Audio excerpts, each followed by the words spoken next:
Hello વિદ્યાર્થી મિત્રો, કેમ છો બધા? મજામાં?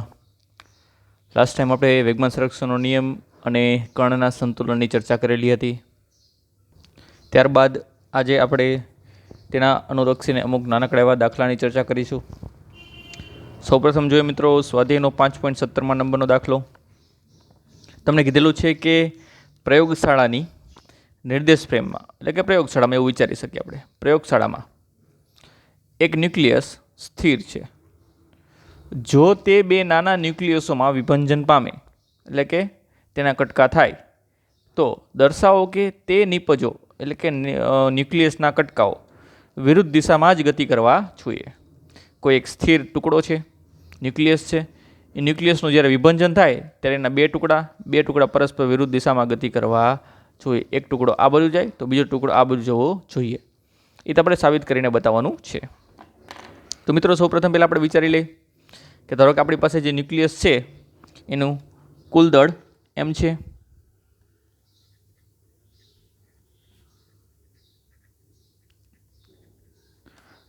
ધારો કે ન્યુક્લિયસનું દળ એમ અને તેનો પ્રારંભિક વેગ વી છે. ન્યુક્લિયસનું દળ એમ છે અને તેનો પ્રારંભિક વેગ શું છે મિત્રો? વી છે. તો માટે તેનું પ્રારંભિક વેગમાન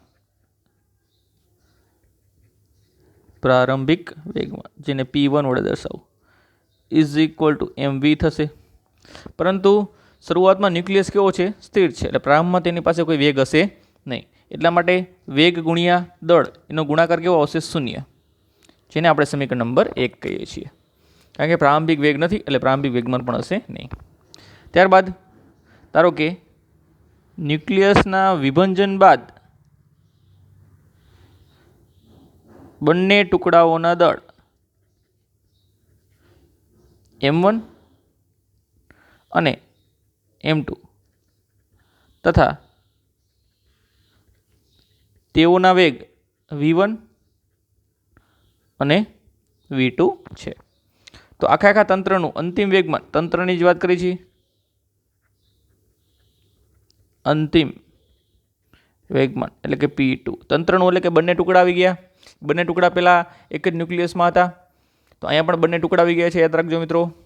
તો અહીંયા તંત્રનું કુલ અંતિમ વેગમાન P2 ઇઝ ઇક્વલ ટુ થશે પહેલા ટુકડાનું વેગમાન m1 v1 વત્તા બીજા ટુકડાનું વેગમાન m2 v2, જેને આપણે સમીકરણ નંબર 2 કહી દઈએ. ત્યારબાદ આપણી પાસે વેગમાન સંરક્ષણનો નિયમ છે મિત્રો. શું છે વેગમાન સંરક્ષણનો નિયમ? પ્રારંભમાં જેટલું વેગમાન હોય એટલું જ અંતિમ વેગમાન હોય. તો અહીં લખીશું આપણે વેગમાન સંરક્ષણના નિયમ અનુસાર પ્રારંભિક વેગમાન એટલે કે P1 ઇઝ ઇક્વલ ટુ અંતિમ વેગમાન P2 હોવું જોઈએ. તો P1 અને P2 ની કિંમત તમને સમીકરણ નંબર 1 અને 2 માં મળેલી છે. P1 ની કિંમત છે મિત્રો 0, P2 ની કિંમત છે m1 v1 plus m2 v2. ધારો કે v2 ને આ બાજુ લઈ આવું તો માઇનસ થઈ જશે, તો m2 v2 આ બાજુ આવતા માઇનસ થશે, આ બાજુ વધશે m1 v1. આમાંથી મિત્રો v2 ને કરતા બનાવો તો માઇનસ પેલી બાજુ m1 ના છેદમાં m2 થઈ જશે અને v1 તો હતો જ તે. તો આ વસ્તુ શું જોઈએ છે મિત્રો? ખાસ જોજો, v2 બરાબર માઇનસ m1 ના છેદમાં m2 ઇન્ટુ v. હવે m1 અને m2 એ તો અદિશ રાશિ છે એટલે તેને તો માઇનસ નિશાની હોય નહીં, દળ થોડુંક માઇનસ હોય. તો માઇનસ નિશાની કોના માટે હશે? વેગ માટે હશે. કોના માટે હશે? વેગ માટે. તો v2 બરાબર માઇનસ v1 એવું કન્સિડર કરો. તેનો મતલબ એવો શું થયો કે v1 અને v2 ના મૂલ્ય સમાન અને દિશા પરસ્પર કેવી હશે? વિરુદ્ધ હશે. તો અહીંયા આવતી ઋણ નિશાની, આ જે ઋણ નિશાની મિત્રો એ શું સૂચવે છે? તો અહીંયા આવતી ઋણ નિશાની દર્શાવે છે કે બંને ટુકડાઓના વેગ પરસ્પર વિરુદ્ધ દિશામાં હશે. બંને ટુકડાઓના વેગ પરસ્પર વિરુદ્ધ દિશામાં હશે. ક્લિયર? તો આપણે એ સાબિત કરવું તો પરસ્પર વિરુદ્ધ દિશામાં ગતિ કરવા જોઈએ. તો પરસ્પર વિરુદ્ધ દિશામાં ત્યારે જ ગતિ કરે જ્યારે એના વેગ પરસ્પર વિરુદ્ધ દિશામાં હોય. તો આ થઈ ચર્ચા મિત્રો 5.17ના દાખલાની. ત્યારબાદ સ્વાધ્યાયનો એક દાખલો છે 5.19 તેની રકમ જોઈએ.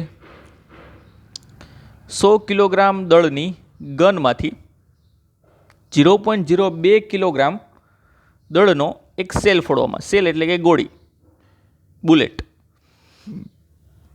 બંદૂકનું દળ કેટલું છે? M1 બરાબર 100 કિલોગ્રામ. ગોળીનું દળ કેટલું છે? M2 બરાબર 0.02 કિલોગ્રામ નો સેલ છોડવામાં આવે છે. તો ગનની નાળમાંથી બહાર આવતા સેલની ઝડપ એટલે કે ReV2 સેલની ઝડપ કેટલી છે? 80 મીટર પ્રતિ સેકન્ડ હોય. તો ગનની ઝડપ કેટલી હશે અથવા ગન કેટલી ઝડપથી પાછી ફેંકાશે? તો ગનની ઝડપ આપણે V1 ધારી લઈ તો એ આપણે શોધવાની છે. તો અહીંયા પણ મિત્રો પ્રારંભમાં આખું તંત્ર સ્થિર હશે. તો અહીંયા પણ લખીએ કે આપણે પ્રારંભમાં તંત્રનું વેગમાન P1 બરાબર કેવું હશે? 0. કારણ કે ગોળી અને બંદૂક શરૂઆતમાં કેવી હોય? સ્થિર હોય. ત્યારબાદ જ્યારે ફોડવામાં આવે ત્યારે ગોળી આગળની તરફ ગતિ કરે છે અને બંદૂક પાછળની તરફ ગતિ કરે છે. અને અંતમાં અથવા તો અંતિમ વેગમાન P2 બરાબર શું થાય? M1 V1 વત્તા M2 V2, જેને સમીકરણ નંબર 2 કહી દઈએ આપણે. તો વેગમાન સંરક્ષણનો નિયમ અહીંયા પણ લાગુ પડે આપણે. વેગમાન સંરક્ષણના નિયમ અનુસાર P1 બરાબર P2 એટલે કે પ્રારંભિક વેગમાન ઇઝ ઇક્વલ ટુ અંતિમ વેગમાન. તો આ પ્રારંભિક વેગમાન છે મિત્રો 0, અંતિમ વેગમાન છે M1 V1 વત્તા M2 V2. આમાંથી કોનો વેગ શોધવાનો છે? V1. તો V1 ને આ બાજુ લઈ આવો તો M1 V1 માઇનસ થઈ જશે M2 V2. એમાંથી V1 ને કરતા બનાવીએ તો V1 બરાબર થશે માઇનસ M2/M1 ગુણ્યા V2. M2 ની કિંમત છે મિત્રો 0.02, M1 ની કિંમત છે 100 અને V2 ની કિંમત છે મિત્રો 80 મીટર પ્રતિ સેકન્ડ. એટલે 8 દૂને 16 એટલે કે જવાબ આવશે તમને પાસે માઇનસ 0.016 મીટર પ્રતિ સેકન્ડ. આ મળી ગઈ બંદૂકની ઝડપ. અહીંયા પણ ઋણ નિશાની આવી છે મિત્રો. તો અહીંયા પણ ઋણ નિશાની શું સૂચવે છે? અહીંયા આવતી ઋણ નિશાની સૂચવે છે કે બંદૂકની ઝડપ ગોળીની ઝડપની વિરુદ્ધ દિશામાં હશે. બંદૂકની ઝડપ એ ગોળીની ઝડપની વિરુદ્ધ દિશામાં હશે. એટલા માટે ઋણ નિશાની આવે છે. બાકી ઝડપનું માત્ર મૂલ્ય કન્સિડર કરવામાં આવે તો એ કેટલું રહેશે? 0.016 મીટર પ્રતિ સેકન્ડ. તો આ થઈ મિત્રો વેગમાન સંરક્ષણ નિયમોની દાખલાની ચર્ચા. ત્યારબાદ હવે આપણે એક નવા પોઈન્ટના દાખલાઓ ગણીશું જે ચેપ્ટર માટે ખૂબ અગત્યના છે. દોરીને કારણે ઉદ્ભવતા તેમાં તણાવ બળના દાખલા.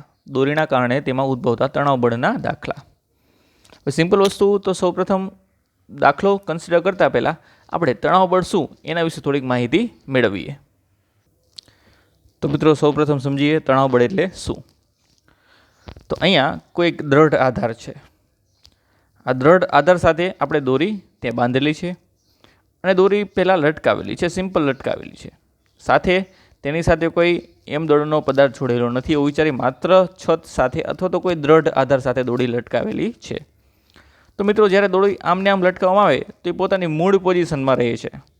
તેના ઉપર કોઈ વધારાનું બળ લાગતું નથી કારણ કે નીચેની તરફ આપણે દોરીને ખેંચતા નથી. પણ હવે જો નીચે કોઈ એમ દળનો પદાર્થ લટકાવી દેવામાં આવે તો દોરી પોતાની સ્ટ્રેટ પોઝિશનમાં આવે છે. એટલે કે દોરીના પ્રત્યેક અણુઓ ઉપર શું લાગે છે? બળ લાગે છે. અને એ બળ કોના દ્વારા ઉદ્ભવે છે? વજન બળ દ્વારા ઉદ્ભવે. વજન બળ એટલે કે આ એમ છે તો આને અનુરૂપ અહીંયા વજન બળ ઉદ્ભવતું હશે. W નીચેની તરફ કેટલું વજન બળ? તો કે W બરાબર mg જેટલું વજન બળ ઉદ્ભવતું હશે. એ વજન બળને અનુરૂપ દોરીની અંદર વિરુદ્ધ દિશામાં શું ઉત્પન્ન થાય? તણાવ બળ ઉત્પન્ન થાય. શું ઉત્પન્ન થાય મિત્રો? તણાવ બળ, જેને આપણે T કહીએ છીએ. તણાવ બળને ટેન્શન ફોર્સ કહેવામાં આવે છે. ટેન્શન એટલે તણાવ, એના માટેની સંજ્ઞા T છે. તણાવ બળ ઉત્પન્ન થાય છે. ક્વેશ્ચન છે કેમ ઉપરની દિશામાં તણાવ બળ ઉત્પન્ન થયું? કોઈ પદાર્થને તમે આ બાજુ ખેંચો તો દોરી એક દ્રઢ આધાર સાથે સ્થિર હતી, ત્યારે તણાવ બળ કેમ ઉપરની દિશામાં જ ઉત્પન્ન થયું? જો એક છેડો દોરીનો ફિક્સ છે, ક્લિયર, બીજો છેડો મુક્ત છે, એટલા માટે તણાવ બળ એક જ ડાયરેક્શનમાં ઉદ્ભવે છે. હવે આનું એક્ઝામ્પલ આપું છું મિત્રો. તમારી પાસે ધારો કે એક દોરી છે, ક્લિયર. આ દોરી ઉપરની બાજુ આ રીતે સ્થિર છે. તો સામાન્ય કન્ડિશનમાં જ્યારે તેના ઉપર કોઈ પદાર્થ લટકાવવામાં ન આવે ત્યારે સિમ્પલ આવી પોઝિશનમાં રહે છે, ક્લિયર. હવે જોજો, અહીં જે તમને બ્લેક કલરના ડોટ્સ દેખાય છે મિત્રો, એ દોરીના કણો છે એવું વિચારી. બ્લેક કલરના જે તમને ડોટ્સ દેખાય છે દોરીના શું છે? કણો છે. હવે જ્યારે અહીંયા કીધું પણ દોરી સાથે કોઈ એમ દળનો પદાર્થ લટકાવવામાં આવે તો દોરી ખેંચાશે. આ દોરી શું થશે? ખેંચાશે. જોજો ખાસ મિત્રો, દોરી ખેંચાશે તો તેમાં રહેલા કણો કઈ બાજુ સ્થાનાંતરિત કરે? નીચેની બાજુ સ્થાનાંતરિત કરે. કઈ બાજુ? નીચેની બાજુ.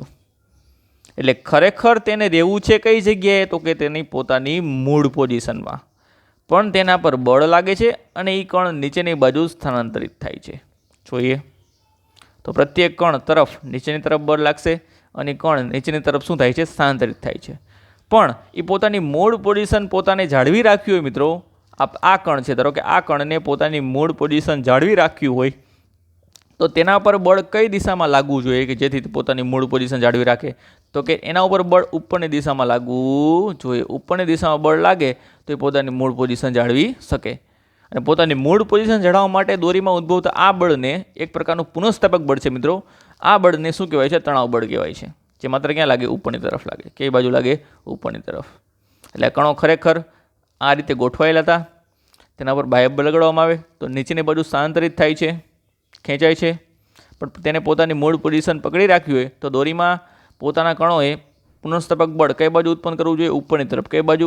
ઉપરની તરફ. તો એ પોતાની મૂળ પોઝિશન જાળવી શકે.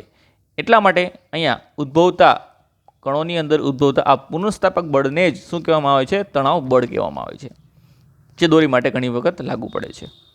ક્લિયર મિત્રો? જે ડાયરેક્શન કઈ બાજુ હોય છે? તો કે દોરી જે બાજુ ખેંચો, દોરી જે બાજુ ખેંચો એની વિરુદ્ધ દિશામાં હોય.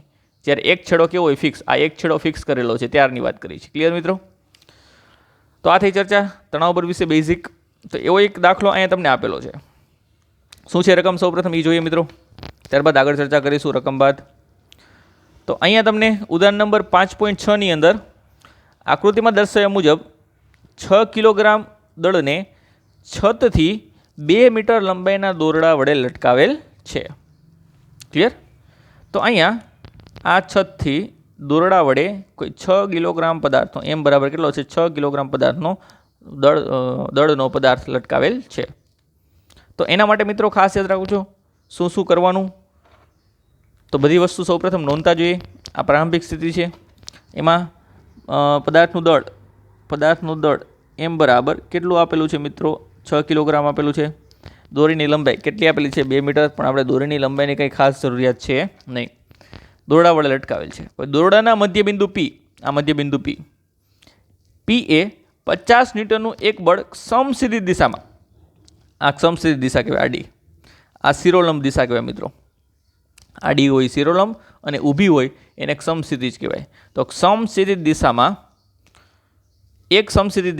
દર્શાવ્યા મુજબ લગાડવામાં આવે છે. 50 ન્યૂટનનું એક બળ સમસીધી દિશામાં દર્શાવ્યા મુજબ લગાડવામાં આવે છે. એટલે કે આના ઉપર આ દિશામાં અથવા તો આ દિશામાં, ધારો કે આપણે આ દિશા પસંદ કરીએ છીએ તો આ દિશામાં તેના ઉપર બળ લગાડવામાં આવે છે. કેટલા ન્યૂટનનું? તો કે 50 ન્યૂટનનું. તો બે શું છે?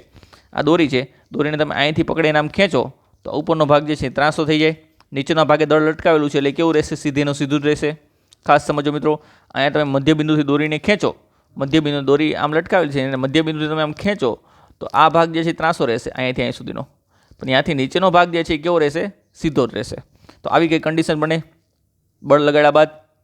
ક્લિયર? આ બિંદુ પી અહીંયા આવી ગયું છે, આ છે બિંદુ પી. ક્લિયર? તો અહીંયા સંતુલન સ્થિતિમાં દોરડું ઉર્ધ્વ દિશા સાથે કેટલો કોણ બનાવશે? સંતુલન સ્થિતિ એટલે શું? તો કે અહીંયા બિંદુ પી પર લાગતા તમામ પ્રકારના બળોનો સદિશ સરવાળો શૂન્ય થતો હશે તો એ બિંદુ પી સંતુલિત સ્થિતિમાં હશે. અથવા તો આપણે એવું વિચારી શકીએ કે બિંદુ પી પર જમણી બાજુ જેટલું બળ લાગે છે એટલું બળ ડાબી બાજુ લાગતું હશે, ઉપરની બાજુ જેટલું બળ લાગે છે એટલું નીચેની બાજુ બળ લાગતું હશે. તો જ આપણે કહી શકીએ કે સંતુલિત સ્થિતિમાં હશે. ક્લિયર મિત્રો? તો અહીંયા તમને એવું કીધેલું છે કે જ્યારે અહીંયાથી આવું કરવામાં આવે છે ત્યારે ખાસ સમજો મિત્રો, અહીંયા ઉદ્ભવતું તણાવ બળ અને અહીંયા ઉદ્ભવતું તણાવ બળ બદલાઈ જશે કારણ કે વચ્ચે અહીંયા આધાર મળી ગયો. તો નીચેના ભાગ માટે સ્થિર પોઈન્ટ, સ્થિર અવસ્થા બિંદુ પી કહેવાશે. જ્યારે ઉપરના ભાગમાં સ્થિર અવસ્થા આ છત કહેવાશે. તો એના માટે બળ ખેંચાય, દોરી ખેંચાય, એની વિરુદ્ધ દિશામાં લાગે તણાવ બળ. સેમ વસ્તુ અહીંયા દોરી ખેંચાય, નીચેની બાજુ ખેંચાય, એની વિરુદ્ધ દિશામાં તણાવ બળ લાગે, જેને આપણે T2 કહીએ છીએ, આને કહીએ છીએ આપણે T1. બંને અલગ અલગ મૂલ્યના હોય છે. ક્લિયર મિત્રો? તો અહીંયા બે તણાવ બળ ઉદ્ભવે છે, T1 અને T2. બંને કઈ બાજુ? ઉપરની દિશામાં ઉદ્ભવે છે.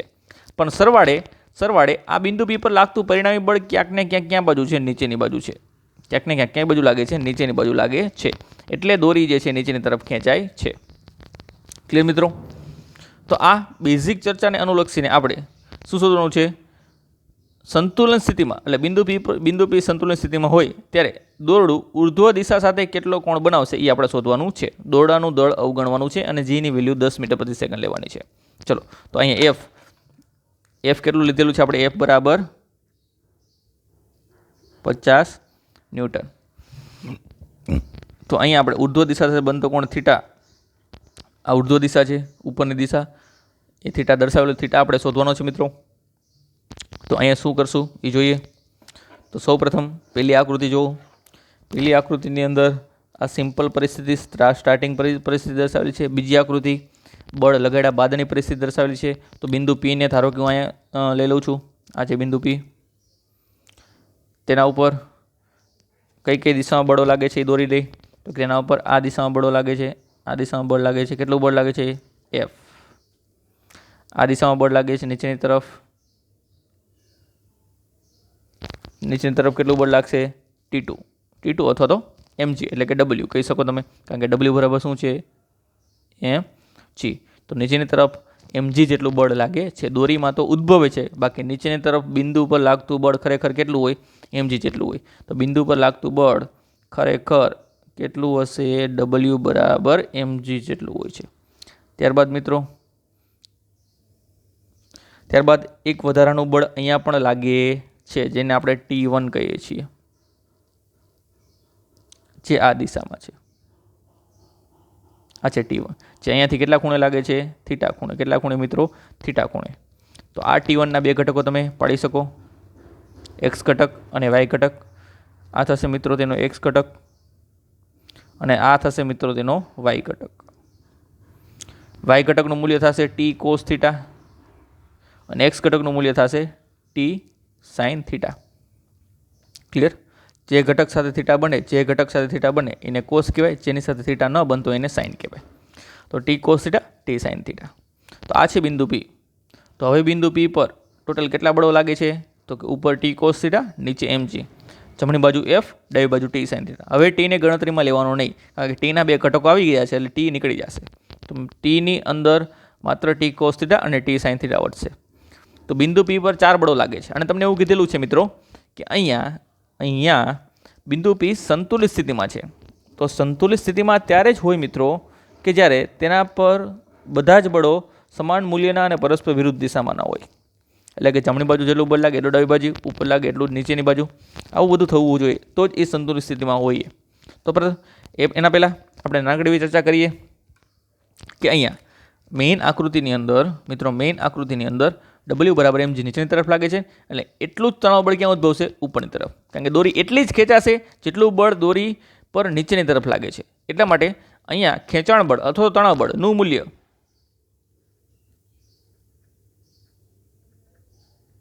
અહીંયા T2 ઇઝ ઇક્વલ શું હશે? mg એટલે કે W હશે. શું હશે? W એટલે કે mg. તો મિત્રો એમની વેલ્યુ છે તમારી પાસે 6 અને g બરાબર 10 છે, એટલે T2 ની વેલ્યુ તમને મળશે 60 ન્યૂટન. કેટલી મળશે મિત્રો? T2 ની વેલ્યુ 60 ન્યૂટન. T2 ની વેલ્યુ કેટલી મળશે તમને? 60 ન્યૂટન. આ છે T1, એમને એમ રહેવા દઈએ. આ છે T1. ક્લિયર મિત્રો?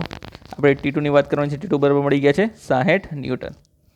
એટલે કે mg W બરાબર મને કેટલા થશે? 60 ન્યૂટન. તો આનું મૂલ્ય તમને મળી ગયું છે T2 જેટલું, એટલે કે 60 ન્યૂટન જેટલું, કારણ કે W છે એ T2 છે ની જેમ જ છે.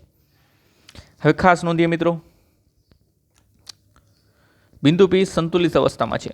સમજો, બિંદુ P સંતુલિત અવસ્થામાં છે.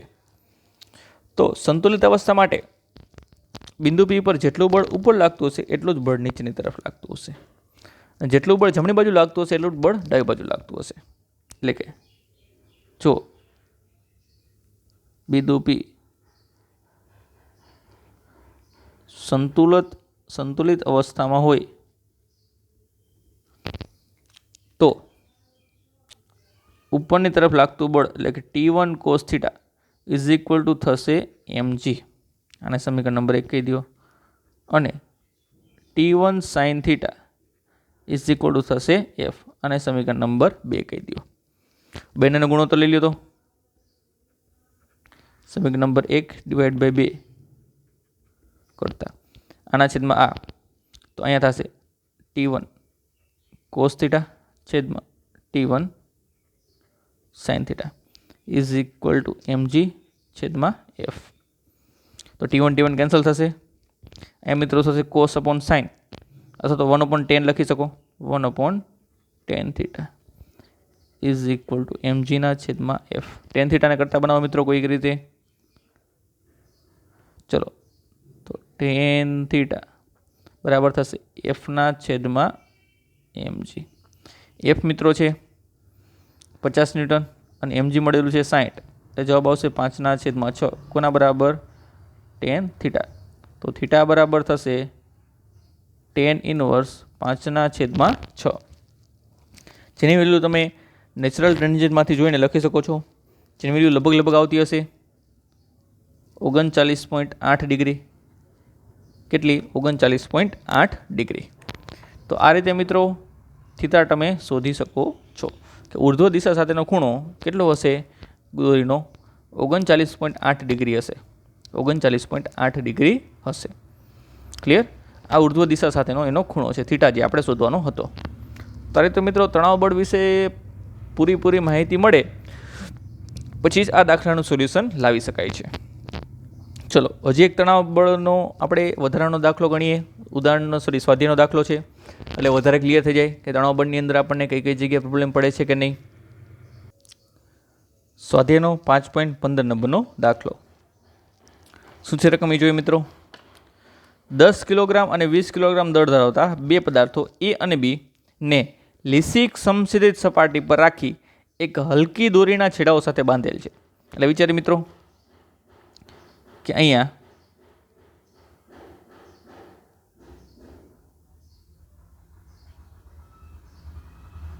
આ સમશીતોષ્ણ સપાટી છે, એમાં કોઈ એ પદાર્થ છે અને કોઈ બી પદાર્થ છે. એ પદાર્થ હલકો છે, બી પદાર્થ થોડોક ભારે છે. તો આ છે પદાર્થ એ અને આ છે પદાર્થ બી. એ બંનેને તમે હલકી દોરી વડે બાંધેલા છે મિત્રો. આ છે દોરી, આ દોરી વડે બાંધેલા છે. એફ બરાબર 600 ન્યૂટનનું એક સમસ્થિતિજ બળ, આ સમસ્થિતિજ સપાટી, તો એવી જ રીતે એક સમસ્થિતિજ બળ પેલું એ પર અને બીજું બી પર વારાફરતી લગાડવાનું છે. પહેલાં એ પર લગાડવાનું, પછી વારાફરતી બી પર લગાડવાનું. બી પર દોરીની દિશામાં લગાડવામાં આવે, એટલે દોરીની દિશામાં આ જ દિશામાં લગાડવાનું, કાં તો આ બાજુ કાં તો આ બાજુ, એટલે દોરીની દિશા થઈ. દોરીની દિશામાં લગાડવામાં આવે છે. તો દરેક કિસ્સામાં દોરીમાં તણાવ બળ કેટલો હશે? તો મિત્રો ધારો કે આપણે અહીંયા પહેલાં સૌપ્રથમ બી પદાર્થ ઉપર બળ લગાડીએ. આ બી પદાર્થ છે, તેના પર બળ લગાડીએ છીએ મિત્રો. કઈ બાજુ લગાડીએ છીએ? જમણી બાજુ. ધારો કેટલું છે? એફ એટલે કે 600 ન્યૂટન. તો આના તરફ આ બાજુ આપણે કેટલું બળ લગાડીએ છીએ? એફ જેટલું બળ લગાડીએ છીએ. તો જ્યારે મિત્રો બળ નહોતું લાગતું ત્યારે દોરી તણાવ અનુભવશે નહીં, કારણ કે દોરી તેની પોતાની મૂળ સ્થિતિમાં હતી, એટલે તેથી તણાવ અનુભવે નહીં. ક્લિયર? પણ જ્યારે તેના ઉપર બળ લાગશે ત્યારે બી બ્લોક ખેંચાશે. બી બ્લોક સાથે દોરી દ્વારા એ બ્લોક બાંધેલો છે, તો આ બળ દ્વારા આપણે એ બ્લોક પણ ખેંચાશે. જ્યારે એ બ્લોક ખેંચાય તો એ અને બી વચ્ચે બાંધેલી દોરીમાં શું ઉદ્ભવશે? તણાવ બળ ઉદ્ભવશે. શું ઉદ્ભવશે મિત્રો? તણાવ ઉદ્ભવશે.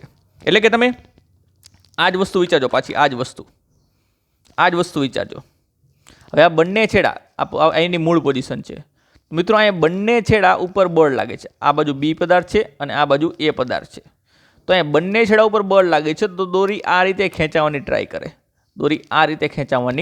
કરે. આ રીતે તણાવ અનુભવે. એટલે કે એ બિંદુ પાસે ઉદ્ભવતું તણાવ બળ આ બાજુ લાગતું હશે અને બી બિંદુ પાસે ઉદ્ભવતું તણાવ બળ આ બાજુ લાગતું હશે. ખાસ સમજો, કારણ કે તણાવ બળ એટલે શું? તો કણને પોતાની મૂળ સ્થિતિ પ્રાપ્ત કરવા માટે લાગતું બળ. તો કણો કઈ બાજુ બળ લગાડતા હોય? તો કે આપણે જે બાજુ બાહ્ય બળ લગાડ્યું એની વિરુદ્ધ દિશામાં બળ લગાડતા હોય. તો તમે આ રીતે સ્થાનાંતરિત કરાવો છો કણને, તો અહીંયા આ જગ્યાએ કણ પર લાગતું બળ આ દિશામાં હશે અને આ જગ્યાએ કણ પર લાગતું બળ આ દિશામાં હશે.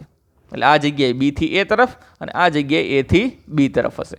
તો અહીંયા વચ્ચે દોરી છે મિત્રો, આ દોરીમાં આ બાજુ અહીંયા તણાવ બળ ઉદ્ભવશે અને એટલું જ તણાવ બળ અહીંયા ઉદ્ભવશે. દોરી એક જ છે એટલે તણાવ બળ એક જ હોય, તણાવ બળ અલગ અલગ હશે નહીં. દોરી એક જ છે એટલા માટે તણાવ બળ કેવું હશે? એક જ હશે, કન્ટિન્યુઅસલી બાંધેલી છે. તો અહીંયા ઉદ્ભવતું તણાવ બળ આ બાજુ અને અહીંયા ઉદ્ભવતું તણાવ બળ આ બાજુ.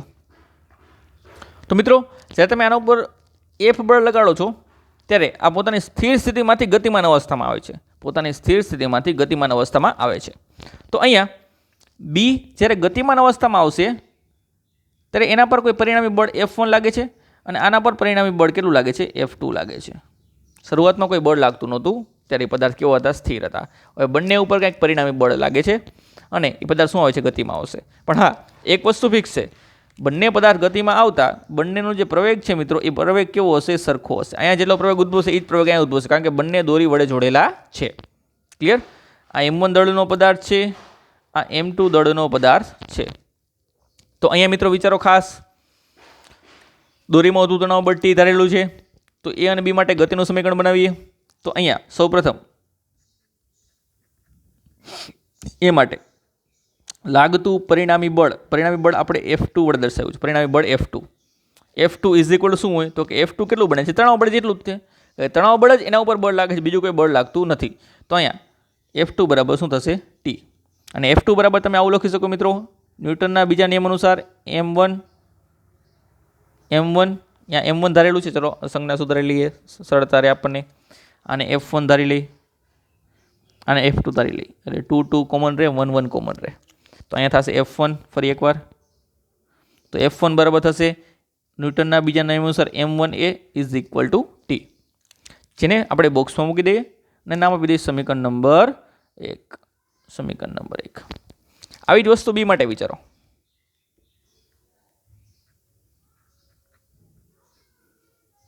ચલો, બી માટે પરિણામી બળ F2, પરિણામી બળ શેના વડે દર્શાવેલું છે? F2. પરિણામી બળ કેટલું હશે અને કઈ બાજુ હશે? તો મિત્રો આ પદાર્થ ઉપર F જેટલું બળ આ બાજુ લાગે છે અને T જેટલું બળ આ બાજુ લાગે છે. તો કયું બળ વધારે છે? તો પદાર્થ કઈ બાજુ ગતિ કરે છે? તો કે પદાર્થ આ બાજુ ગતિ કરે છે. તો કયું બળ વધારે હશે મિત્રો? F જેટલું બળ વધારે હશે. કોના કરતાં? T કરતાં. તો એમાંથી તમારે T બાદ કરવું પડે. તો F માઇનસ T જેટલું બળ આ બાજુ લાગશે. F2 એ કેટલું હશે? F માઇનસ T જેટલું જમણી બાજુ. તો અહીંયા આને પણ આ રીતે લખી શકાય મિત્રો, F2 બરાબર M2A બરાબર F માઇનસ T. તો આને કહી દઈએ આપણે સમીકરણ નંબર 2.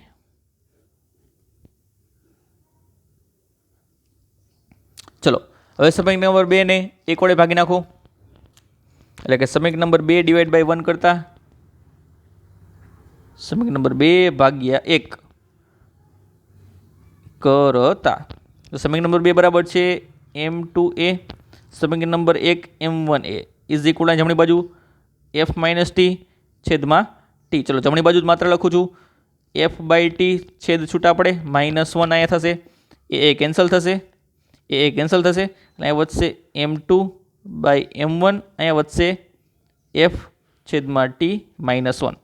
ચલો તો F બાય T ને કરતાં બનાવો મિત્રો, F બાય T ને કરતાં બનાવતા -1 પેલી બાજુ હશે એટલે થશે 1 plus M2 by M1. T ને કરતાં બનાવી દો તો T બરાબર થશે અંતમાં T બરાબર F છેદમાં, અને લસા પણ લઈ શકો છો, લસા લઈ લો. ચલો તો લસા લઈ લો તો અહીંયા થશે M1 વત્તા M2 બાય M1. ચલો હવે T ને કરતાં બનાવો, ઇઝી પડશે. T ને કરતાં બનાવો તો M1 ઉપર ગુણાશે, છેદમાં આવશે M1 plus M2 into F. શું આવશે? Into F. ચલો ત્યારબાદ હવે બધાની કિંમત તમારી પાસે છે મિત્રો. M1 ની કિંમત છે M1 બરાબર 10 કિલોગ્રામ છેદમાં 10 વત્તા 20 એટલે છેદમાં આવશે 30 ગુણ્યા F. F તમને આપેલું છે ગુણ્યા 600. એટલા માટે તણાવ બળનો જવાબ આવશે તમારી પાસે આ 0 0 કેન્સલ, 3 દુ 6 એટલે કે 200 ન્યૂટન. કેટલો આવશે? 200 ન્યૂટન. તો અહીંયા ઉદ્ભવતું તણાવ બળ એ કેટલું છે મિત્રો? 200 ન્યૂટન જેટલું છે. કેટલું? 200 ન્યૂટન. બસ સેમ મેથડ, ખાલી પદાર્થ બી ઉપર બળ લગાડ્યું, હવે પદાર્થ એ ઉપર બળ લગાડશું. ચલો એ જ પોઝિશન, કોઈ પણ પ્રકારનો ચેન્જીસ નહીં એમાં. ઇજ M1 દળનો પદાર્થ એજ M2 દળનો પદાર્થ બંનેને દોરી વડે શરૂઆતમાં બાંધેલા છે, તો બંને પદાર્થ કેવા છે? સ્થિર છે. હવે પદાર્થ એ ઉપર F જેટલું બળ એટલે કે 600 ન્યૂટનનું બળ દોરીની દિશામાં લગાડવામાં આવે છે. આ દોરીની દિશામાં બળ લગાડ્યું. આ M1 દળનો પદાર્થ છે, આ M2 દળનો પદાર્થ છે. તો અહીંયા દોરીમાં તણાવ બળ ઉદ્ભવશે આ બાજુ અને અહીંયા ઉદ્ભવશે આ બાજુ, જેને આપણે T વડે દર્શાવી. કેટલું છે? T. ક્લિયર? આ એ પદાર્થ છે, લખી નાખીએ. આ બી પદાર્થ છે. તો હવે આ બંને પદાર્થ આ બાજુ ગતિ કરશે એટલે કે આના પર પરિણામી બળ આ બાજુ લાગશે અને આના પર પણ પરિણામી બળ આ બાજુ લાગશે. આના પર લાગતા પરિણામી બળને ફરી એકવાર F1 વડે દર્શાવું, આના પર લાગતા પરિણામી બળને ફરી એકવાર F2 વડે દર્શાવું. બંને દોરી વડે જોડાયેલા હોવાથી બંનેમાં ઉદ્ભવતો પ્રવેગ કેવો હશે? સમાન હશે. તો હવે એ માટે પરિણામી બળનું સમીકરણ બનાવો ફરી એકવાર. ચલો, એ માટે પરિણામી બળનું સમીકરણ તો F1. તો હવે એ ઉપર બે બળ, પરિણામી બળ F1 ધારી લીધું. એ ઉપર બે બળ લાગે છે 10 ન્યૂટન 2 ન્યૂટન. તો શું કરશો તમે? 10 ન્યૂટન 2 ન્યૂટન. તો પરિણામી બળ કેટલું થાય F1? તો એ થશે 10 - 2 એટલે કે 8 ન્યૂટન આ બાજુ, એટલે એ થશે F - T. અને ન્યૂટનના બીજા નિયમ અનુસાર મિત્રો F1 બરાબર થશે M1A ઇઝ ઇક્વલ ટુ થશે F - T. અને આપણે બોક્સમાં મૂકી દઈએ અને નામ આપી દઈએ સમીકરણ નંબર 1. એવી જ રીતે મિત્રો બી માટે પરિણામી બળ F2 બરાબર થશે માત્ર એક જ તણાવ બળ છે એટલે T, અને F2 ની જગ્યાએ ન્યૂટનના બીજા નિયમ અનુસાર M2A is equal two T, જેને આપણે સમીકરણ નંબર 2 નામ આપી દઈએ અને એને પણ છેલ્લે બોક્સમાં મૂકી દઈએ. હવે સમીકરણ નંબર 1/2 કરી નાખીએ. 1/2 કરતા તો અહીંયા થશે M1/M2 એ કેન્સલ થઈ જશે. અહીંયા અંશમાં આવશે F - T છેદમાં T એટલે કે F/T - 1. 1ને આ બાજુ આવવા દો તો F/T બરાબર બનશે 1 + M1/M2. લસા લઈ લેતા આપણને મળશે M1 + M2 છેદમાં M1 + M2/M2. આમાંથી તણાવ બળને કરતા બનાવો મિત્રો. તણાવ બળ બરાબર બનશે M2 છેદમાં M1 + M2 × F. M2 ની કિંમત છે મિત્રો 20 કિલોગ્રામ, નીચે આવશે 30, 10 + 20 અને F1 છે 600. તો અહીંયા 0 0 કેન્સલ, 3 × 2 = 6 અને 2 × 2 = 4 એટલે અહીંયા જવાબ આવશે 400 ન્યૂટન. કેટલો આવશે મિત્રો? 400 ન્યૂટન, જેને આપણે અહીંયા સાઈડમાં લખીએ માટે T બરાબર આવશે 400 ન્યૂટન. તો અહીંયા ઉદ્ભવતું તણાવ બળ કેટલું છે? 400 ન્યૂટન છે. કેટલું છે? 400 ન્યૂટન છે. તો બંને કિસ્સાની અંદર તણાવ બળ મિત્રો અલગ અલગ આવે છે. હજી ક્લિયર ન થતું હોય તો ખાસ કરીને દાખલાનું રિવિઝન કરો મિત્રો, પ્રેક્ટિસ કરો એટલે વધારે ક્લિયર થશે. તેમ છતાં કાંઈ પણ ડાઉટ હોય તો તમે મને પર્સનલમાં પૂછી શકો છો. તો આથી મિત્રો દાખલાઓની ચર્ચા અમુક હજુ આવા ઘણા બધા દાખલાઓની ચર્ચા કરીશું, પણ એ પછી નેક્સ્ટ લેક્ચરની અંદર નવી થિયરી સાથે મળીએ મિત્રો.